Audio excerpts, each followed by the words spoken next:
বন্ধুরা প্রতিনিয়ত এত সুন্দর সুন্দর ভিডিও পেতে আর চ্যানেলটিকে ফলো সাবস্ক্রাইব করে পাশেই থাকুন। তো বন্ধুরা চলুন কথা না বাড়িয়ে শুরু করা যাক। তো বন্ধুরা অনেক সময় আমাদের মোবাইলটি স্লো এবং ল্যাগ দেয়, আমরা আজকে সেটারই সমাধান করব।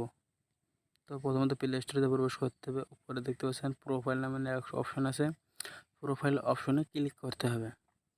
তারপর নিচে এসে ম্যানেজ অ্যাপ ডিভাইস সেখানে ক্লিক করব।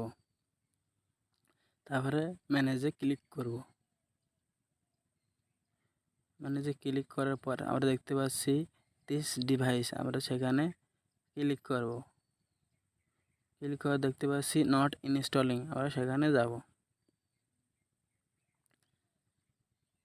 তো দেখতে পাচ্ছেন কিছু বাড়তি অ্যাপ আছে যেগুলো আমরা ডিলিট করে দিলেও মোবাইলে থেকে যায়, আমরা সেইগুলো আবার ডিলিট করে দিই, তাহলে আমাদের মোবাইলটি ফাস্ট হয়ে যাবে। প্রথমে টিক মার্ক করতে হবে, তারপর উপরে ক্রস অপশন আছে সেখানে ক্লিক করব, সব রিমুভ করে দেবো, তাহলে আমাদের মোবাইলটি হয়ে যাবে আগের মতো।